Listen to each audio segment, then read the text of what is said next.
Welcome to the Just Solutions podcast. I'm your host, Aiko Schaefer.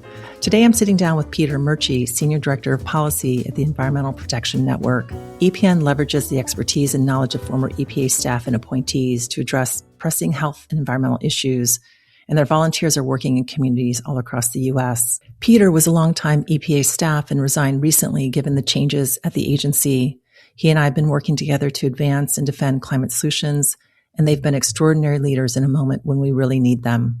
In this podcast, we'll talk about President Trump's dismantling of the EPA, the consequences for our lives and the environment we depend on, and what former EPA staff and communities are doing together to respond and advance a new vision for how government can protect the health and well-being of people, communities, and the environment. Thank you, Peter, for being on the Just Solutions podcast. Well, thanks, Aiko. I'm so excited to be here and appreciate you and Just Solutions and all the important work we're doing now in community to understand what's going on and look to the future on what should be. So I'm excited to talk to you today about that a little bit. Yeah, no, excited to have you on the show too. So Peter, you live in the Pacific Northwest. I lived there nearly 25 years, and it's an incredible part of the U.S. What do you think is so special about the region? Well, the number one thing that's special about the region is my wife is from the region. And we met in the Midwest, but she always wanted to get back out to the Pacific Northwest. I grew up in Michigan. But when she first brought me out to meet her family, after we met, we flew in to the Portland airport through the Columbia River Gorge. It was one of those beautiful January days where the sun was out and everything was green and the mountains were out. And we landed and we drove to her hometown and there were eagles and Mount St. Helens. And I just kept pointing out things like, this is amazing. And all she wanted to do was talk to her mom, who she hadn't seen in a while.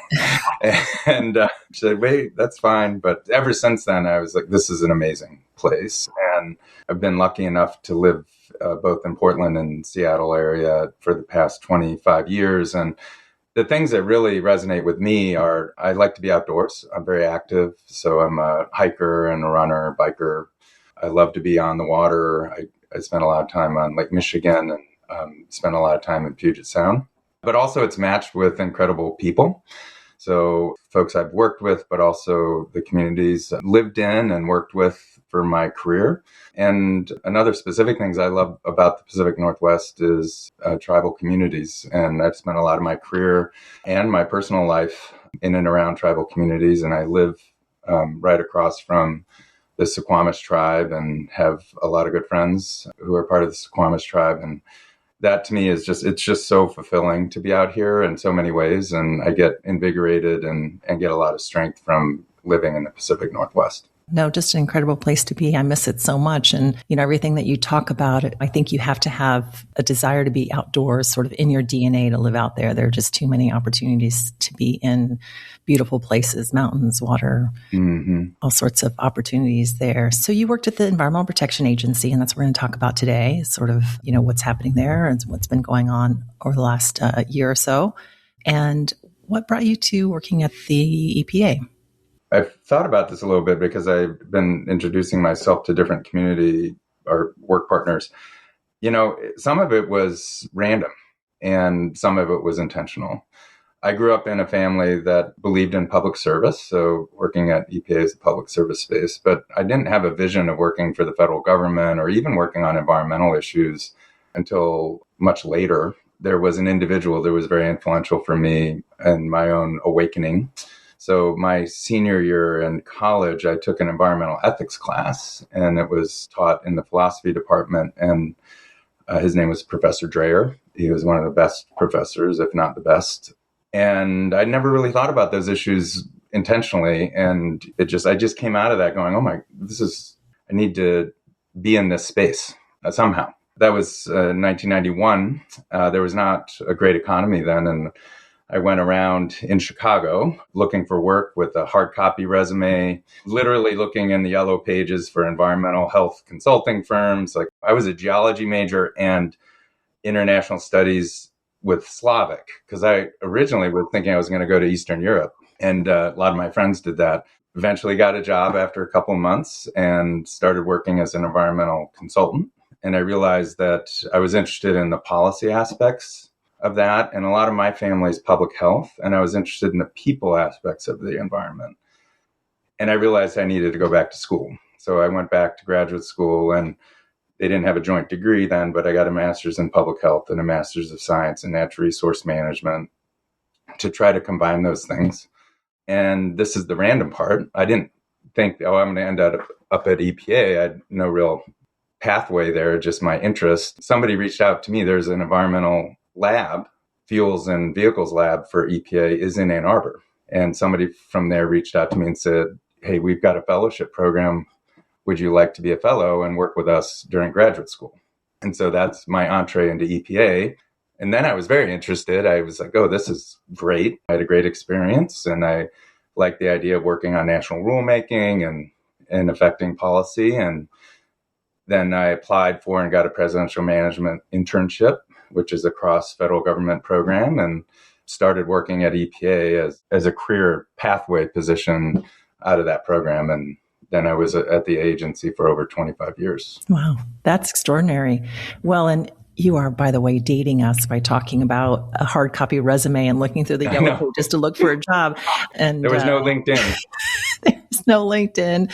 We didn't have computers, right? We didn't have email. It's kind of funny to think about that quite a while ago. And it's just remarkable how, one person can change life by sharing insights or coursework through a class or whatever that can really make a big difference. That's pretty amazing. Before I forget, Peter, can you talk for a minute about your role at the EPA?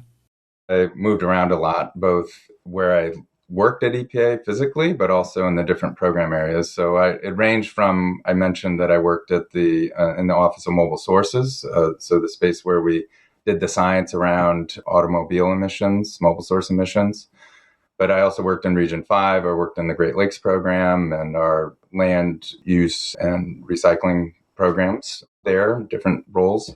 Then I moved to Research Triangle Park in North Carolina and our headquarters air program, and I worked on air toxics program for many years. That translated to me working on air quality issues in the Pacific Northwest when we moved out. Then I also had management positions over grants management. So I was a grants management official for Region 10. I also managed our environmental justice and community involvement programs for a few years. And then I spent the last decade of my career plus working in the water programs, and specifically around the large aquatic ecosystem programs that EPA has. So for us in Region 10, it was Puget Sound and the Columbia River, and also our National History Program, so Tillamook and Lower Columbia.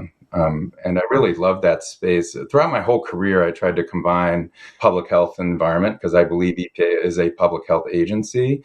But I also was a big believer, and still a big believer, that both in the moment, but for the future, is collaborative governance is really where we need to be focused on working with multiple organizations with tools and resources and needs to try to problem solve things on the ground. And a lot of my career has been in those spaces. Well, it sounds like you covered a lot of ground at the EPA, a lot of different issues, and you were there for, a while enough to be part of many different administrations. So that'll be interesting to talk with you because we're obviously seeing a very different reality under the current president and the EPA, and it'll be interesting to hear you compare your experience over time with other presidents, other executives. So for people who are not familiar with the Environmental Protection Agency or the EPA, what is their purpose? What is the purpose of that agency? The simple sentence, which is always been the mission, is to protect people and health, right, and the environment. So then it gets a little bit more complicated because there's lots of ways people's health is impacted through the environment. But that's the core mission, right, is to protect people and the environment. We do it through different statutory authorities. So the Clean Air Act, so that's the focus of people's health and the environment related to air quality and having clean air so you don't get sick and have respiratory issues or asthma. The Clean Water Act, which was set up to make sure that we, are protecting our waterways for our use, beneficial use, so swimming, drinking, things like that.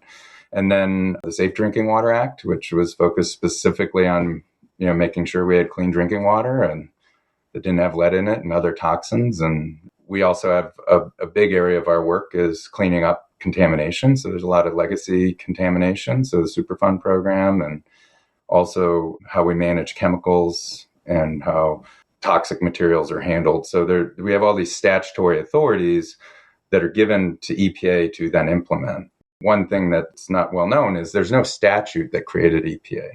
EPA was created under the Nixon administration by executive authority, saying, hey, we've got all these things, we need to pull them together and have more intentionality about protecting people in the environment. So help us, because you talk about Nixon's intention was to kind of pull things together to really focus on the environment. We were in these moments where people were really organizing and advocating around environmental protection, and the nexus on the environment, health, and human implications, as well as environmental implications. How does it sit with the other agencies when you talk about health, other elements? Yeah, so you raise a really good point. It's not just EPA that has some role in protecting the environment and people. We have a lot of parallel work and even collaborative work with other agencies. NOAA has a lot of responsibility about oceans and waterways, and there's a lot of shared science and shared policy work there. Certainly Department of Interior, so managing public lands, and Fish and Wildlife Service, which has under the Endangered Species Act is working to protect the creatures and make sure that they're healthy. NOAA has that role with fish and mammals, waterborne mammals. But we also have connections with groups, organizations in the federal government that you wouldn't think. So I worked a lot with the Army Corps of Engineers, which has a shared responsibility under the Clean Water Act around waters of the U.S. and making sure they're also healthy and usable. And I've worked a lot with the Navy and the Army, who have environmental programs. And so in some ways, almost all of government has some touch potentially on public health and the environment. Certainly Health and Human Services, we have shared programs with them around science and health. And those are all things that when you talk to, I know we're going to get there, some of the work that's happening under this administration is diminishing the capacity of all those organizations to do their mission, but also to work together in communities, because communities don't care who's responsible for what. They just care that they have clean air and clean water. And we, as federal civil servants and programs, need to work together to help ensure that we're giving that. And that's all been diminished with what's been going on. Well, let's dig into that. So recently, President Trump gutted the agency, right? Laying off lots of staff, policy changes, funding, decisions, the list goes on. Help us understand what his argument is for doing that. I think there's a laundry list of what he did exactly, but maybe just the high points of the things that he has done. I would say in general, he doesn't think a whole lot about public health and the environment the way we're talking, but there are political appointees and actors that do. So Russ Vought at the Office of Management and Budget, and Lee Zeldin, who is the head of EPA, which is a political position, have been the ones that have been implementing those strategies. I would say, we didn't talk about it in the beginning, but I resigned from the Environmental Protection Agency in April last year. So I spent a few months at the agency watching the early actions that they were taking through executive orders, DOGE, and other pretty aggressive programs to affect the ability of good public servants to be able to do their job and implement their authorities. And the way we've been thinking about it and talking about it, especially in the first year, was they were doing a serial shutdown of EPA.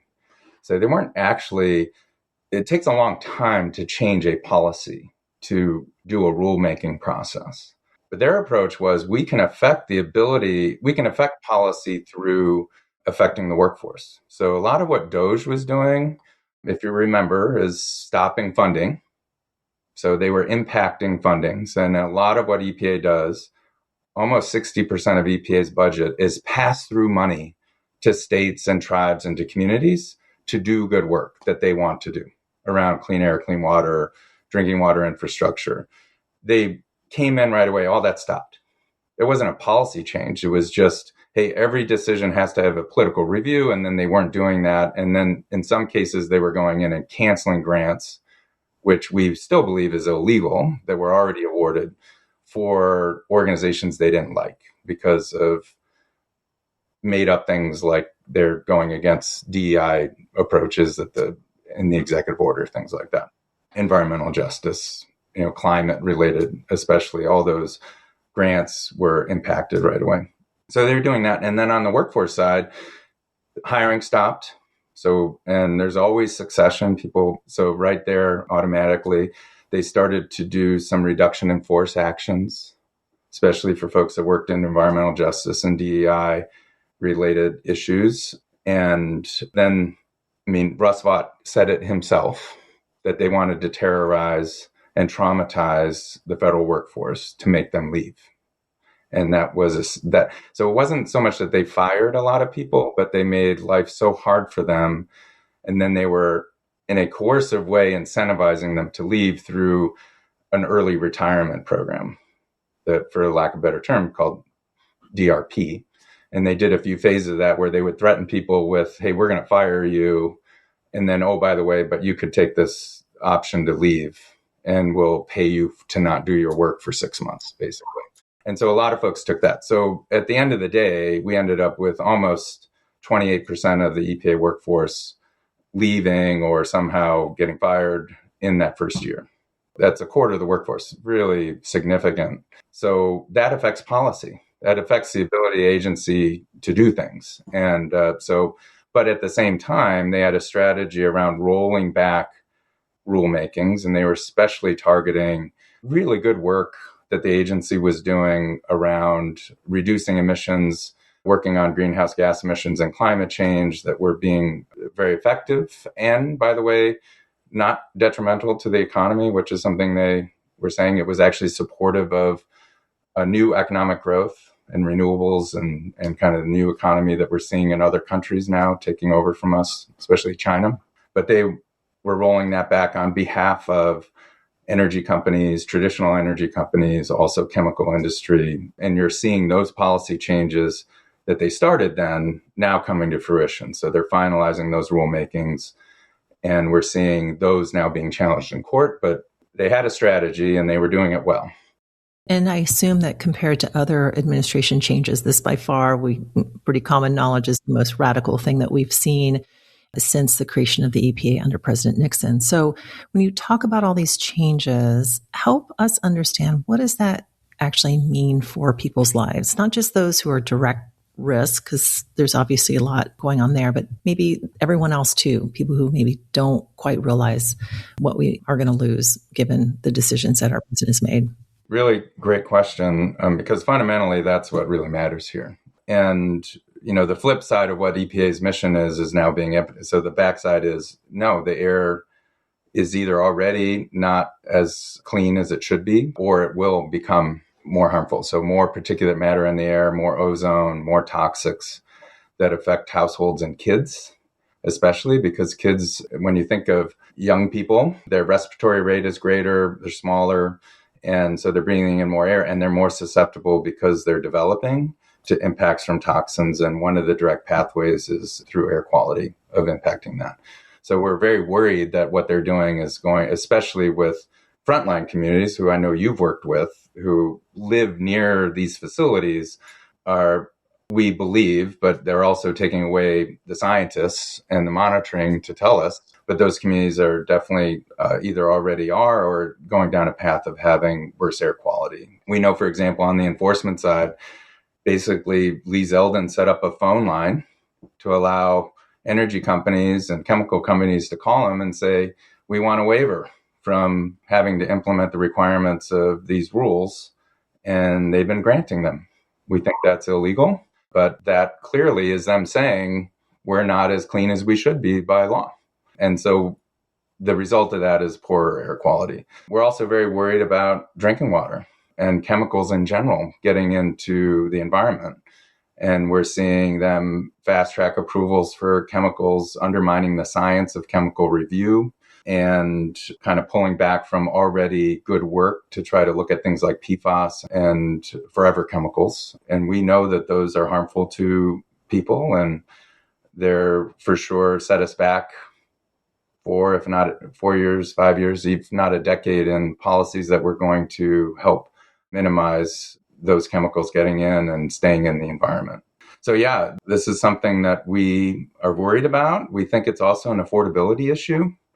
So if you're unsure whether or not your drinking water is drinkable, that puts the burden on you to buy filters, to maybe have higher ratepayer structure in your community for your drinking water systems, to upgrade them because there's more toxics they have to deal with. On the air quality side, it could mean more visits to the hospital for your kids, asthma attacks, and cost of inhalers, and healthcare in general, which they're also pulling back on. So the costs are greater there.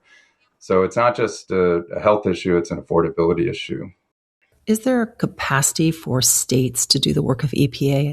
From day one, the design of EPA and the statutes was a partnership, a federalist approach, right? So if you look at how the statutes are set up, if you look at how the funding works, right now, it grew there over a couple of decades, but most of the implementation of the Clean Air Act, Clean Water Act, funding programs are delegated to the states.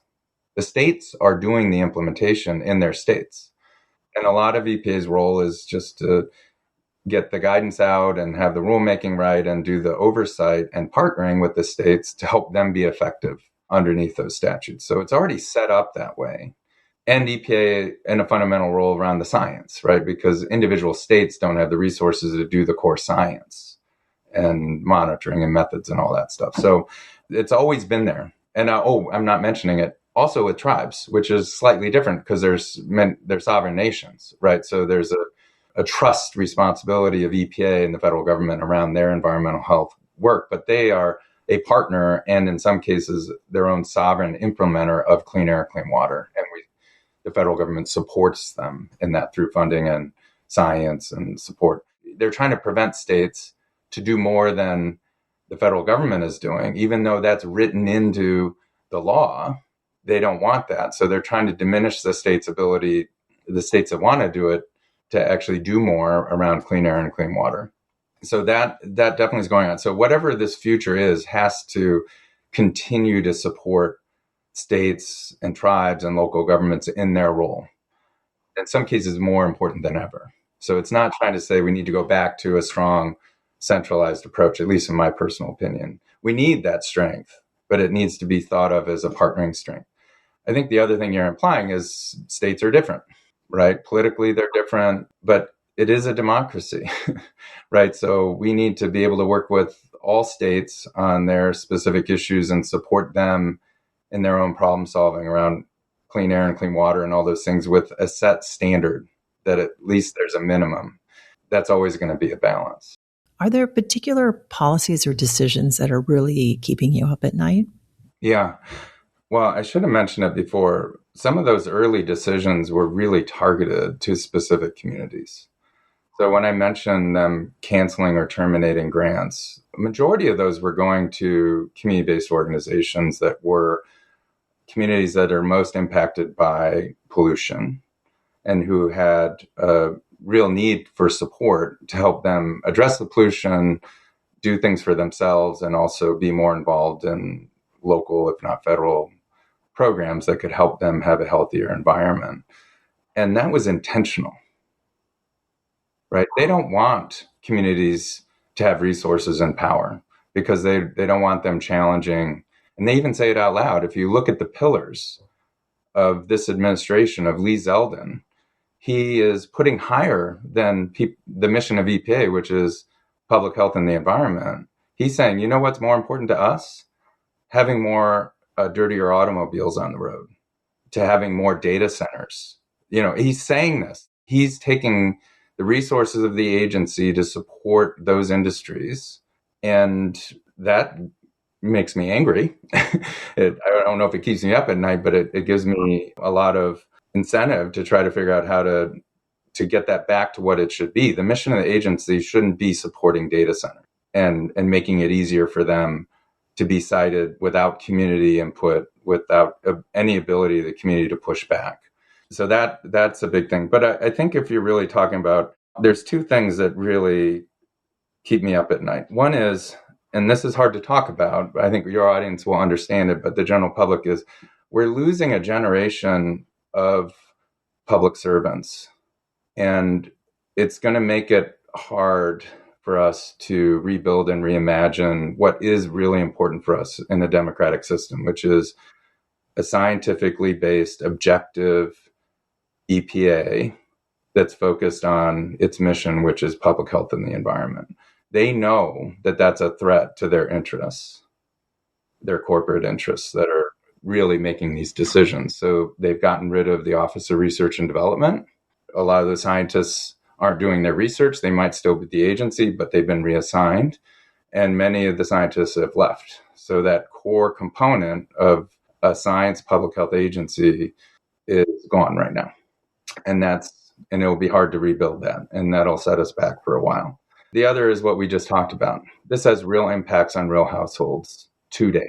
And we are sicker than we were a year and a half ago as a country because of it. And especially for some communities, they're getting really sick because of it. So that keeps me up at night. And it also is a motivator, though, because I do have hope that it's going to change. There will be change, and we can do things better.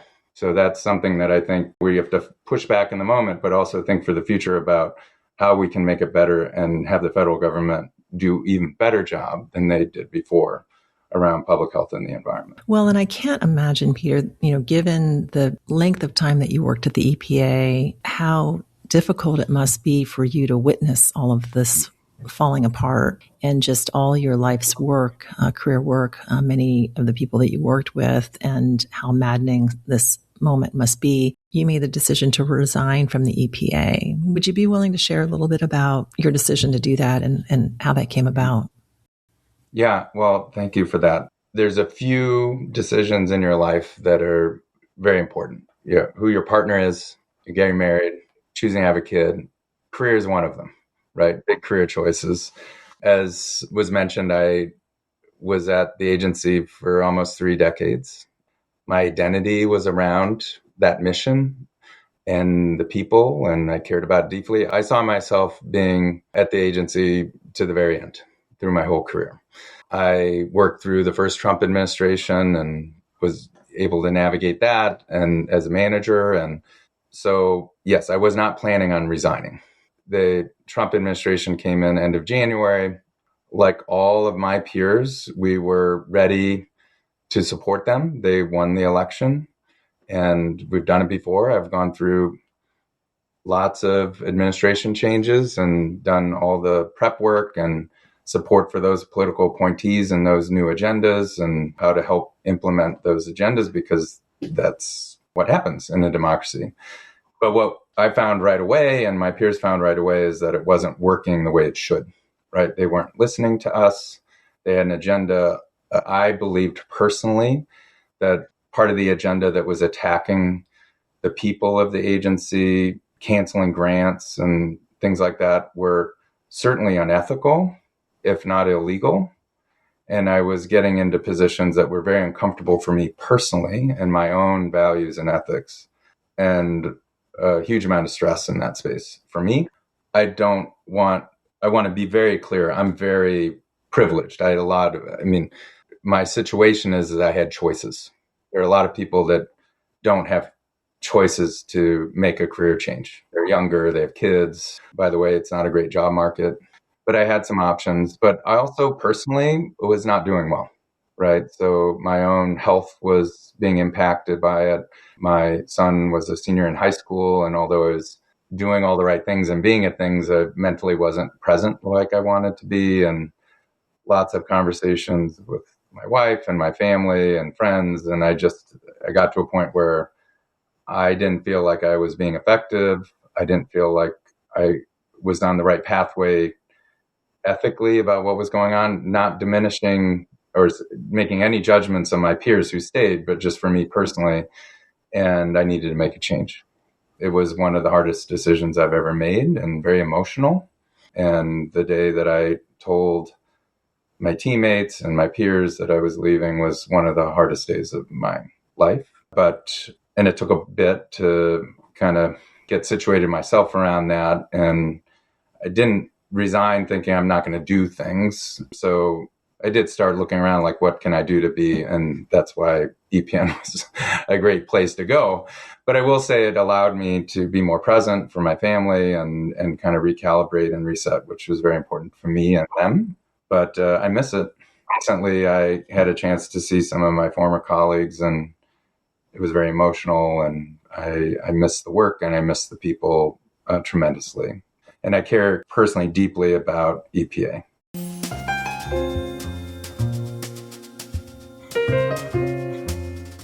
So recently, the Environmental Protection Network, which is the organization that you're part of, who are former EPA staff who continue doing the great work as volunteers. And I think that just speaks volumes to the level of commitment that you all hold and bringing the leadership and expertise and remaining in this space under the circumstances.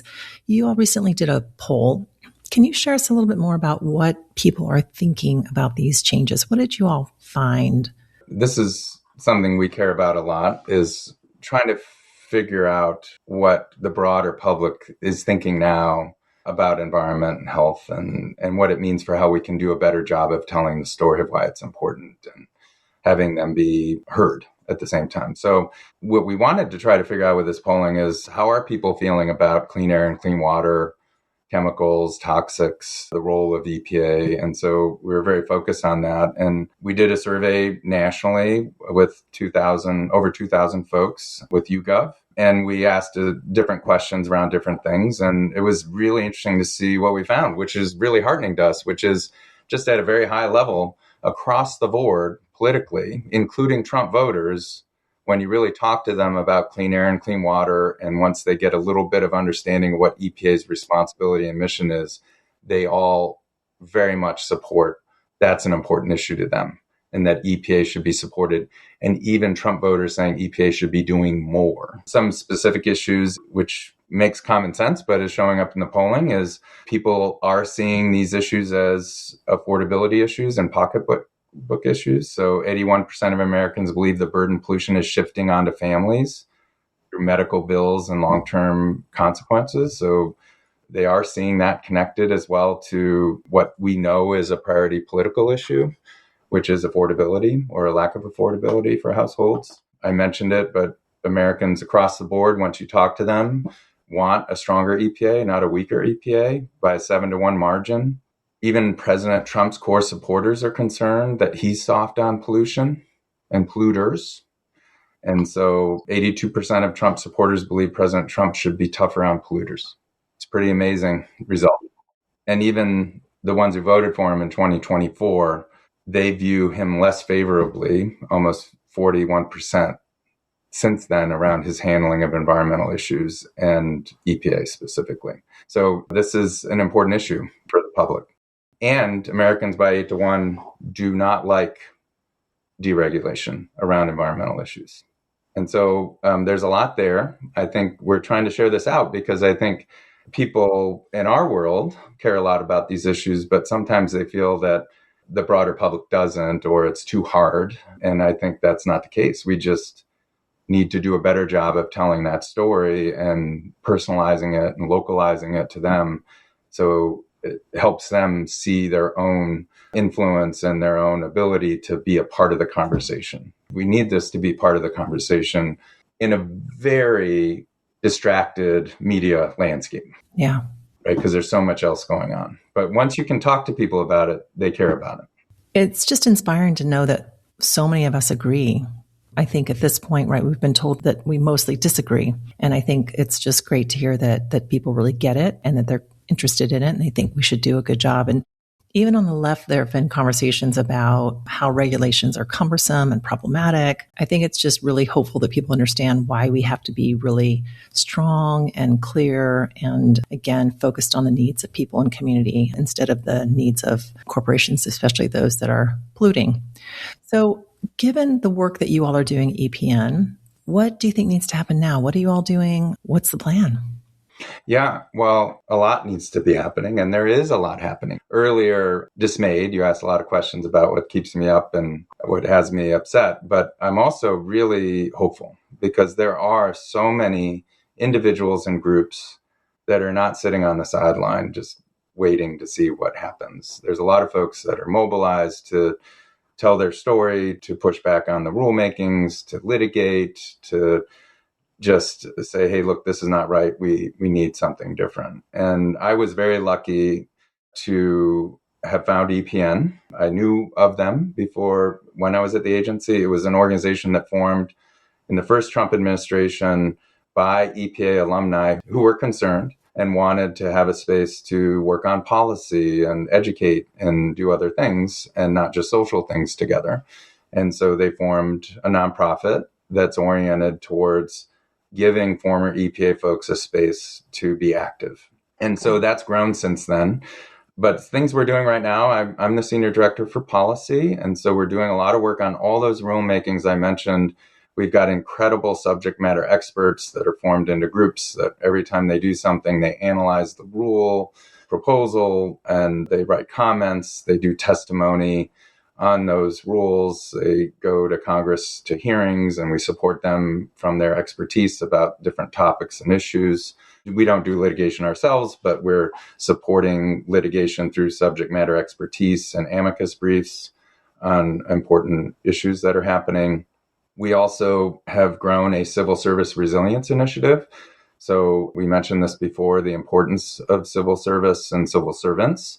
So they're recognizing the attack on EPA staff. We're trying to figure out how we can help them and partner with groups that help folks that are being attacked. But we're also working to help folks that have left that, especially mid and early career, help them land meaningful work and support them in their next pathway and also keep them connected because we're going to hopefully have many of those folks want to come back if there's change.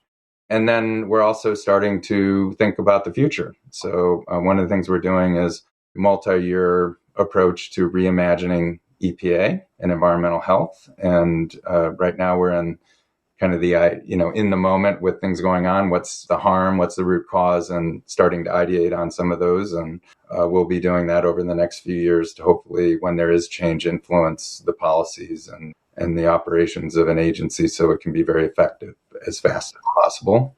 And then we also do a lot of pro bono technical assistance. So a lot of our volunteers are subject matter experts, and we've helped over 300 community-based organizations with technical advice, policy advice. So any community can come to us and say, hey, there's this facility that's going through a permitting process and that's in related air quality, and we'll go seek experts that we then match up with those communities and help them support those communities and help empower them, whatever their issues are. That's happening a lot, by the way, with data centers. So a lot of communities are coming to us saying, hey, what do we do about this? And we'll match them up with information and people to help them think that through.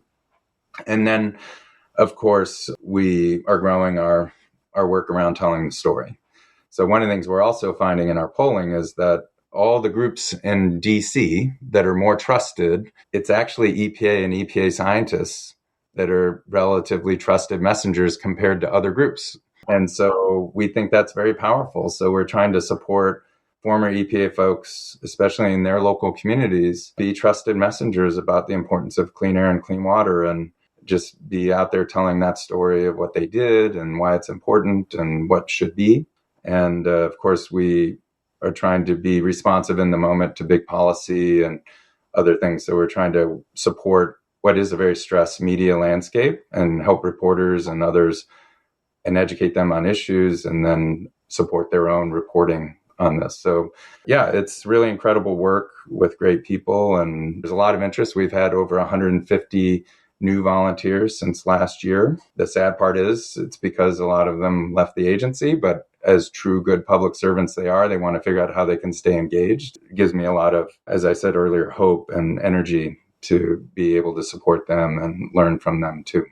It's extraordinary. And Peter, working with you and others at the Environmental Protection Network, just the level of expertise and leadership that has come through this collective of committed individuals, public servants, to really lean into the movement, to really be able to continue to be present under the circumstances. When you talk about, I'm fascinated by this idea of reimagining the EPA. And I just want to make sure my assumption is correct, right? I think from my standpoint, you and I both, many of us are eternal optimists, which is probably how we survive in this work, and we're always sort of seeing the better side of things, is that perhaps under the current circumstance in which so much has been dismantled and so much has been broken down, that there is an opportunity to perhaps come back and not put back the status quo, but to actually think about how it could be better. When you all are talking about reimagining the EPA, talk a little bit more about what that means and what are you all thinking about? Well, I'd love to hear your perspectives on what it should be too, because part of the conversation is collecting ideas about it. But there's a reason we're saying reimagine. You mentioned it, which is it's not rebuilding. Well, first of all, we're going to be forced to reimagine because they've done so much harm. It probably would be impossible to rebuild what we had in some places. Now, some areas that might be what we're advocating for and recommending.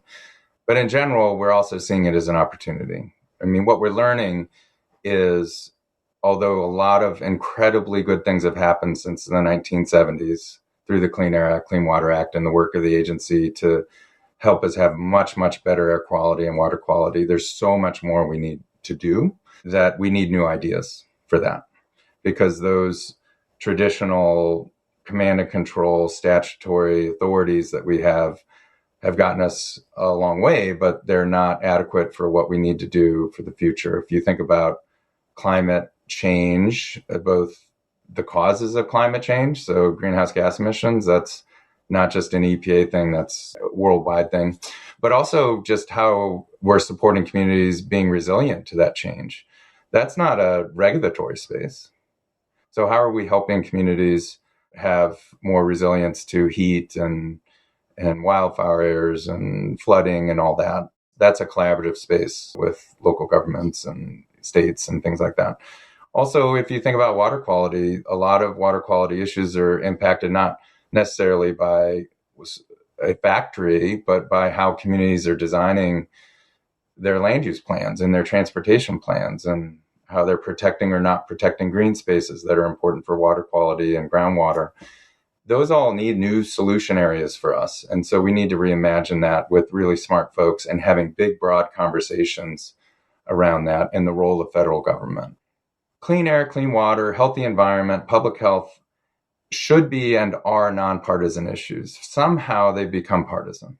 And there's lots of, we can all talk about why that might have happened.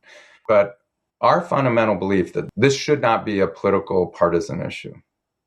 And so working together to reimagine a space where it gets back to that, because that's what it was when Nixon formed it, a Republican president with a Democratic Congress and a public movement, that is democracy, Earth Day, that said this is important for everybody and we all care about it. It's still there and it still needs to be there. So everything we're trying to do is in that framework. And we have, you mentioned EPN as career folks, but actually we're a lot of political appointees, both Republican and Democrat are part of the EPN world. And that's really important. And it will continue to be that way because it is a nonpartisan issue. We're focused on EPA, but we're focused on environmental health. So some of these are cross-cutting ideas. It's not just EPA. So we're really interested in what tribes think and what states think and local governments, because in some ways, they're the ones implementing the Clean Air Act and the Clean Water Act. They're the ones most invested in having clean water for their communities. So how are we reimagining that relationship and the roles between the federal government and state and local governments and communities to get us there and advance us more quickly to the clean water and clean air and healthy lands that we want to have? If there are listeners that would be interested in taking up EPN's offer or support to have technical assistance for things that are happening in their community to help understand or get some advice or research or whatever, what's the best way for them to reach out to EPN? Yeah, we have a website that's got a lot of information on it, and it has intake forms. So communities can reach out to us through that, and we can get them going.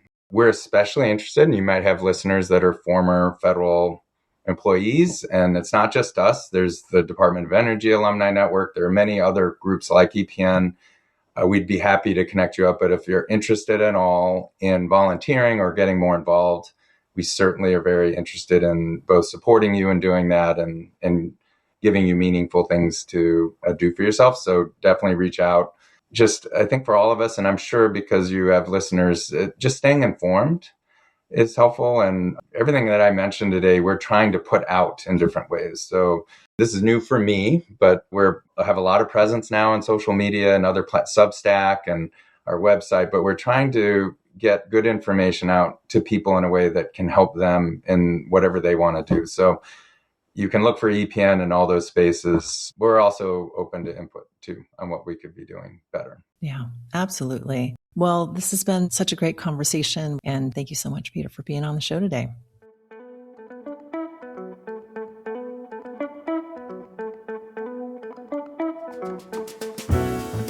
Thanks to you, our listeners, for joining us on the Just Solutions podcast. Special thanks to our recording engineer, Angel Bautista. If you enjoyed this episode, leave us a review wherever you listen to podcasts and consider supporting us with a donation. If you'd like to do that or want to learn more about our work at Just Solutions, visit our website at justsolutionscollective.org. You can also follow us on Instagram, LinkedIn, Blue Sky, and Facebook for the latest updates. Together, we are driving community-created and equity-centered solutions to the climate crisis. We hope you'll join us for our next episode.